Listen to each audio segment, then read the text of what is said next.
Hey everybody, welcome back to Digital Health Entrepreneurship. We are here today with Laurence Girard and Lee Black, and we are going to be talking about several skills that CEOs must learn to master. And this conversation was spurred on by talking about a quote that begins at the beginning of one of Laurence's favorite movies. So Laurence, this quote is, "It ain't what you don't know that gets you into trouble. It's what you know for sure that just ain't so." What are your insights on this? Why does this quote jazz you? What's the deal? Well, it's 100% true, and it's contradictory to what most people would think. I mean, most people would think that it's what you don't know that hurts you, right? That's why our society is structured in a way where you need to get an education so you can get a job, right?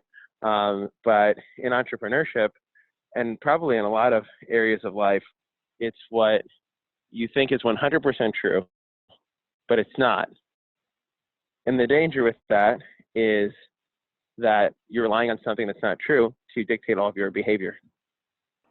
But Laurence, in business, surely you have to assume that people are going to do what they say they're going to do and stuff like that. As an entrepreneur, do you just not trust people? This quote about you don't know what you don't know kind of thing.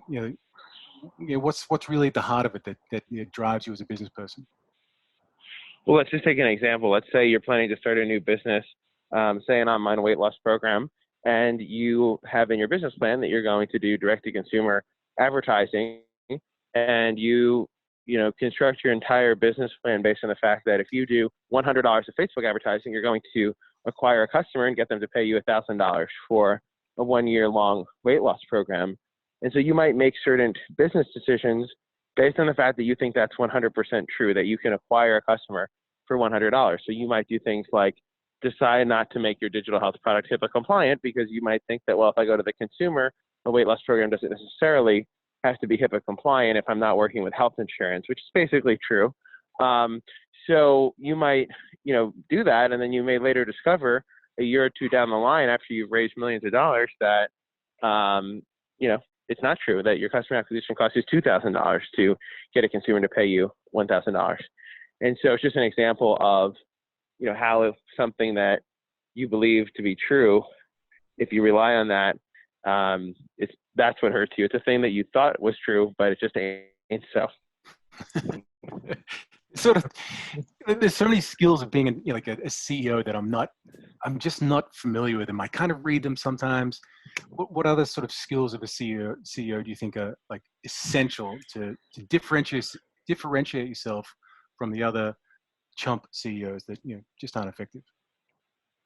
Well, you should always try to prove your underlying assumptions as incorrect, or you should try to validate them beyond any level of doubt using statistics or just indisputable proof, right? It's almost like the level of proving someone to have committed a murder is very high, right? Like if one juror is holding out, they're not convicted of being guilty. And maybe we don't need quite that level in entrepreneurship, but it is a pretty good level of rigor in your thinking. So let's say you're a non-technical co-founder and you're just the business person, that came up with the idea, right? Well, my, original co-founder was a technical person, right? And, I put him on a pedestal, right? I said, okay, this person is a genius. This person has a PhD. And because they have a PhD from Stanford, that means that they are a genius. They are a technology guru, right? They had some of the most famous technology advisors in the world when they were doing their PhD. They're funded by XYZ big company, right? And therefore, based on those 5 or 6 things, I'm 100% sure that whatever this person says is gold, right? And that they're going to do an excellent job with my software development, no matter what. So whatever they say, that's guaranteed to be true, right? And that was, probably my mindset when I started as an entrepreneur. And this person has been very helpful to me overall, but I don't think that it's the case that everything they say is 100% true or everything they say is gold, right? And ultimately, I came to realize that. I mean, it took me, 6 years, right? Maybe not 6 years, maybe 3 years. But, the point is that it wasn't necessarily 100% true. And did that, destroy my company? No, right? because this person was still overall very helpful. But if I would have realized it sooner that everything they say is not 100%, always accurate, or that Right. their thinking is not always 100% the case, I could have made different decisions, like, brought in a new chief technology officer, which I've done recently, and that kind of thing. And when I did that, I came to realize that certain things that I thought were 100% true were not. Is that the end of the world? Not necessarily, but sometimes things like that can kill a company, Mhm. right? Let's take a more extreme example. I see this all the time where, a non-technical co-founder, say a physician, wants to start a company and they don't know anything about software development. And they meet someone that seems like they're knowledgeable about software development, and they believe whatever this person says, that's true, right? When it comes to software development. And because they were 100% sure of that, and they just trusted this person, they didn't get any third-party experts to verify what this person was saying, that's the end of their company, because they paid XYZ software developer $500,000. That software developer made no progress. Maybe they were in India or the Philippines or some country where you don't even have really any legal mechanism of enforcement. And there you go. Your company's gone because you relied on something that you thought was certainly true, but it just ain't so. So you've said the word certainly and certainty a couple of times. Certainty is a huge piece of running a business and being a business owner or entrepreneur, like being certain with your decisions and stuff. So how do you balance being certain and confident in your decision making and in your path, while also having this like almost built-in skepticism to where you're kind of trying to prove yourself wrong? I mean, some things are easy to prove to be true, like with Fruit Street's diabetes prevention program. You ask yourself, well, like, does the product help people lose weight and prevent type 2 diabetes? Well, you can prove that because you can sign up 1,000 people, you can track their weight loss, and you can say, using statistics, that on a statistically significant basis, they're losing weight, right? And so, like, it's easy when it comes to math, but some people don't even use basic math to validate things. So, if you can use math to come to a statistically significant conclusion, that's great, right? So with digital advertising, for example, you can use tools like Optimizely to say, okay, I'm going to test advertisement A versus advertisement B, or landing page A versus landing page B. And Optimizely will tell you when you reach statistical significance in terms of, which one is better. Some people might, I just experienced this a couple of days ago where, someone ran some advertising and they only had 1,000 clicks on the ad. And after 1,000 clicks, they concluded that, option A was better than option B. And they were surprised at that. And I said, well, have you reached statistical significance? And the answer was no, because they didn't check that, right? So I think that when we can reach statistical significance, we should do that. Now, let's say, the previous example where you're selecting you're a non-technical co-founder and you're selecting a technical co-founder. I mean, first of all, it's a fairly, dangerous situation, which is why everybody should have some basic level of programming.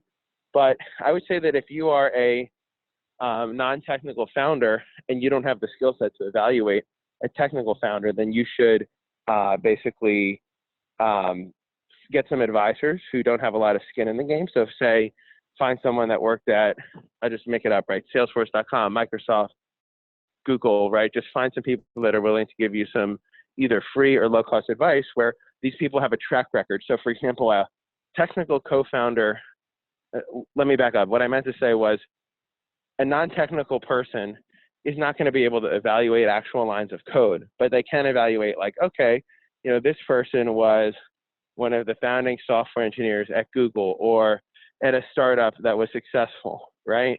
And so on paper, you can see that this person has a track record that, oh, they were the chief technology officer at Oracle or whatever, right?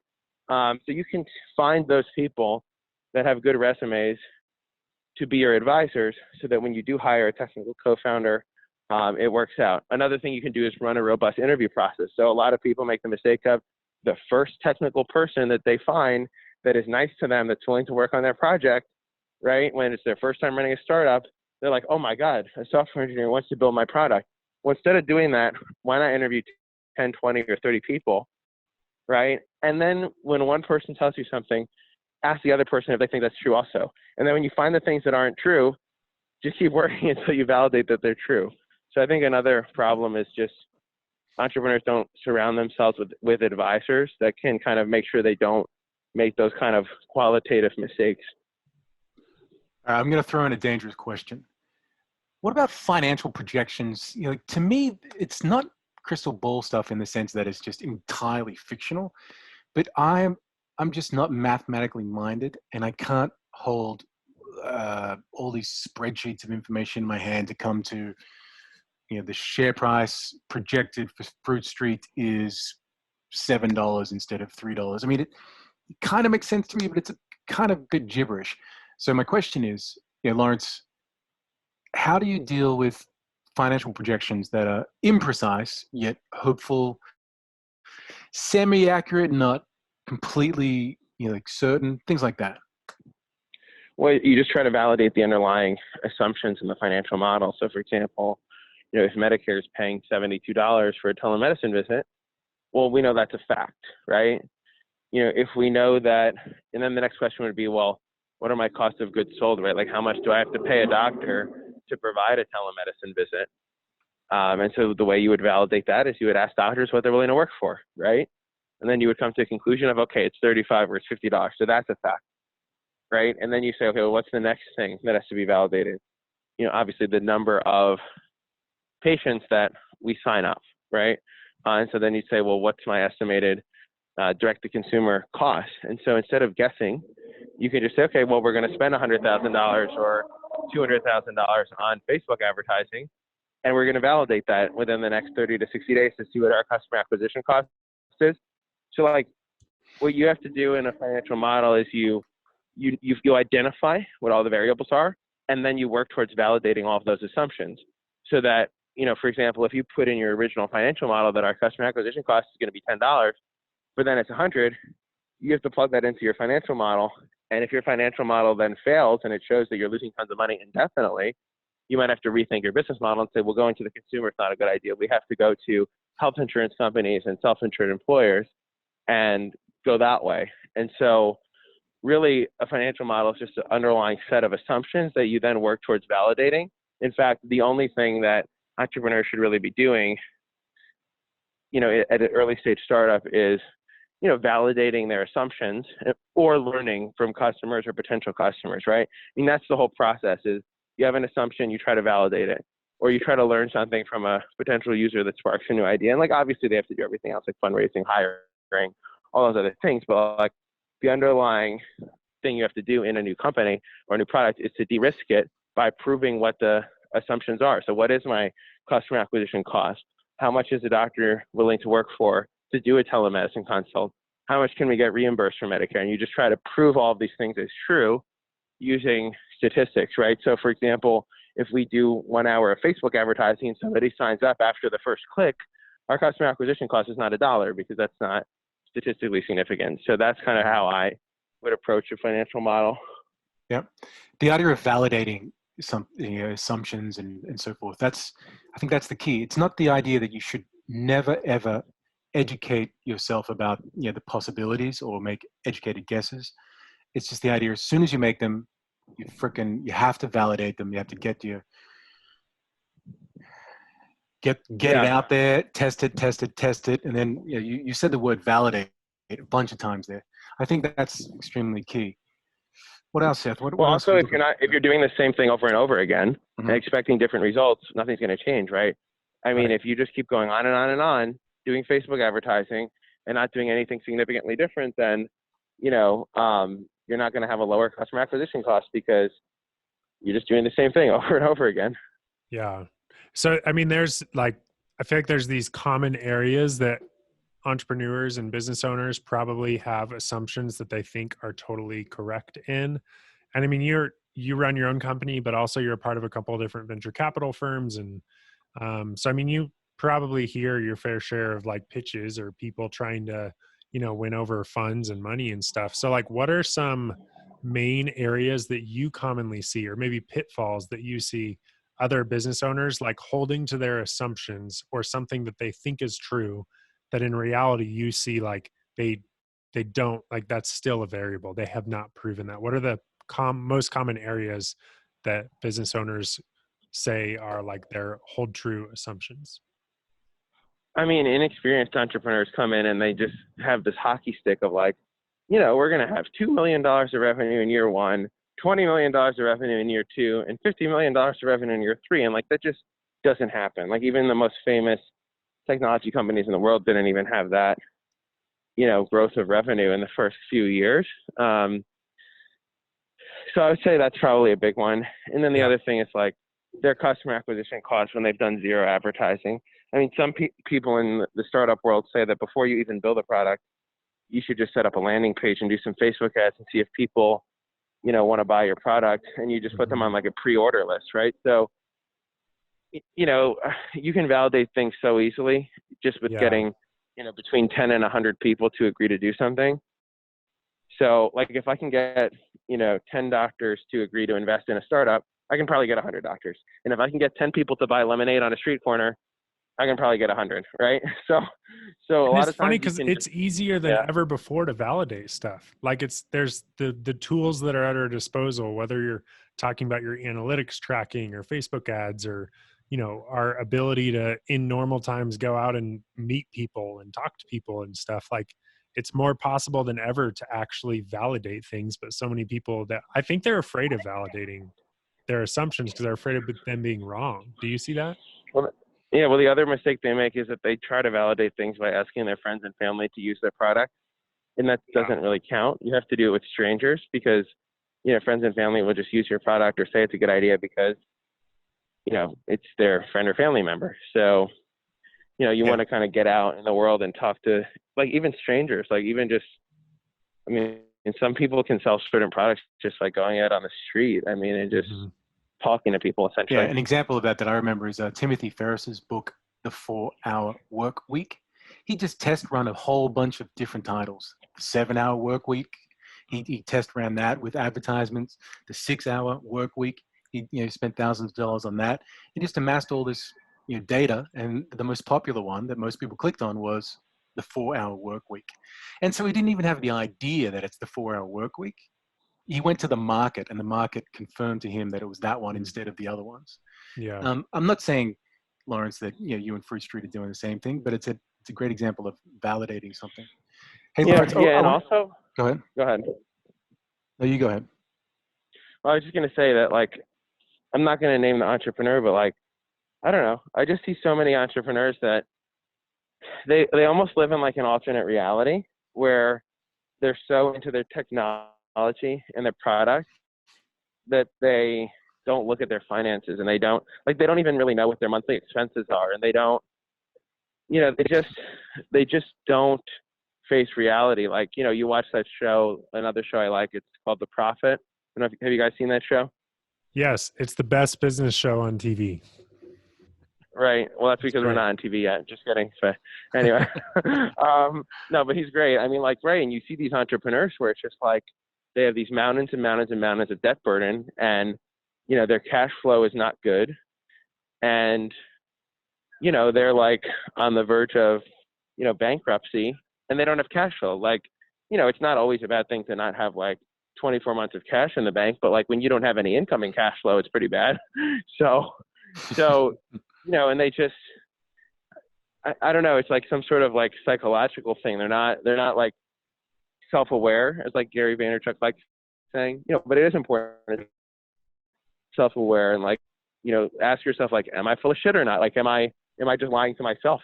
Because if you're not self-aware, you'll just run into these weird situations where you're kind of like, I don't know, ignoring things that you shouldn't be ignoring, Right. And I think like coming back to what we know, like something I learned from my dad growing up was to like not get stressed over stuff you can't control and stuff. And to kind of like when I feel myself getting stressed, to think through and ask myself like, oh, is this a situation I can control or not? Like 9 times out of 10, the reasons that people are stressed is because of crap that they cannot control at all. And so I think that for me, I've gone through this process of like, when I'm feeling stressed or whatever about something that I can control, you build an action plan. Like, you can do something about it. And so I think it comes back to testing our assumptions. And then once our assumptions lead us to a place where you actually know something that is true, then you can like really rely on it and you can build around it and stuff. So that's kind of like the flip side of this, it sounds like, is when you test things like you guys are at Fruit Street, then you have these data points that you really, really can rely on because you've tested them and they've passed the test. Yeah. Yeah. And also I would say that a lot of entrepreneurs do get stressed, and just people in general, over things they can't control. And I find that entrepreneurship, the best way to address that is by setting like a 12-month vision and then a 90-day goal, and then focusing on your 90-day goals. So it's amazing how many people don't even do this, right? So like if I said like, well, what's your 90-day goal? And you said, it's X, Y, Z, or it's to have X number of customers, right? Okay, I said, great. So, in your mind, what are the actions that you have to take to accomplish that? What are your kind of monthly, weekly, and daily actions that you have to do in order to accomplish that? And a lot of people don't even think that way, because if you made your behavior about, instead of going on Facebook all day or whatever you're doing, or just like responding to emails that are basically pointless, if you set focused sessions where you could work towards your 90-day goals, you probably wouldn't be that stressed. So what I try to do is when I'm getting stressed like that, I say, well, like, what are behaviors? What are things that I can accomplish so that I'm less stressed, right? And so I use this task management software called Asana religiously, right? It's one of my like 4 bottom screen apps. And so I will just work from Google Calendar and Asana all day, right? Because if I'm getting through my to-do list and I only put important things there, right? Then I'm not stressed. And what happens is, like, periodically I'll put some things that are maybe not so important, and I just end up with this list of like, okay, there's like 12 things on this list that are just not important. I just delete the whole thing because there's a reason why I haven't done them. So anyway, that's an approach that I take with like 90-day goals and like your individual daily behaviors. I want to talk more about Asana one day, but I want to rewind a little bit. You had this great sort of joke about other entrepreneurs are living in this alternate reality. But Laurence, like, in a playful way, I'm going to get personal here. Don't you sort of live in an alternate reality? When we talk about movies, you get really, really intense about movies. You're like, what's the deal with that? You're like, it's kind of like you're a bit different than other people in that regard. Well, movies can be inspiring, or they can teach you something about your own life. Like that Mark Twain quote. I mean, it's applicable to, everything. Yeah, I mean, I think there's a difference between, living in an alternate reality and using science and data and the scientific method to create new products, right? I mean, there's a difference, right? I mean, so is somebody that creates, Uber living in an alternate reality? Like, no, they're imagining a new product that doesn't exist, and they're using data and science to build that product, right? Although some people might think they're crazy, but they're not. They're just using data and science to build a product. So I think the point is that there's a big difference between using data and science and logical thinking and academic thinking to build a product, compared to people that do not use data and science. They do not use logic, right? When they get criticized by someone, they don't think, maybe that person's right, and they just don't want to hear it, right? So I think there's a big difference between those two things, because you should be coachable as an entrepreneur, where you do listen to advice and you think about, am I wrong, right? So there's a difference between those two mindsets. Mm-hmm. Laurence, I think out of all the entrepreneurs I know, Laurence, I think you're the one who drops the reference to scientific method more than anyone else. It's quite fascinating how that's like really prominent in your mode of operating. Anyway. Yeah. Well, people don't realize there's a business of science and finance, just like there's a way of science of medicine, right? I mean, so that's why I think it's interesting. Sometimes a doctor who thinks he's really smart, will make some comment about a financial model that we made. And I'm just like, what training do you have to make a comment about that? Did you have a finance degree? Did you go to the Wharton School of Business, like the person that made our financial projections? Did you work for the CFO of Google, like our CFO? Oh, I'm sorry, you're just a pathologist in XYZ state in the middle of nowhere? Okay, so who are you exactly, right? It's just like, show some respect for finance professionals and business professionals, right, the same way that we show respect to you as a doctor. Yeah. Like, I would never go to my doctor and be like, I mean, maybe not me, but like, the average person wouldn't tell their doctor that they're a moron when they prescribe something to them. Yeah. Right? Yeah, it's true. Lawrence, this has been fascinating, and I think it's been really helpful, and I think it'll be helpful for our audience to just think through what assumptions are they making, and are they actively trying to test those assumptions, or are they just hoping that it's all true? Let me Lawrence, add one more thing. The other piece of advice I would say is that entrepreneurs need to be very careful about who they take advice from.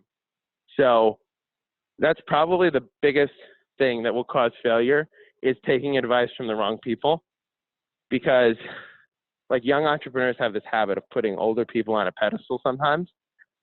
And so let's just take an example in the healthcare field. So there might be young entrepreneurs that, I mean, I know people that do this, right? A doctor invests in their company. They think that doctors are automatically geniuses, which sometimes is true and sometimes is not, right? I mean, they might be a genius when it comes to medicine, but not necessarily business, right?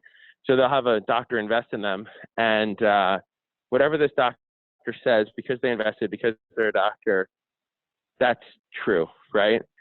We'll think about it like, well, what credentials does this person have in business? Did they, start a successful startup?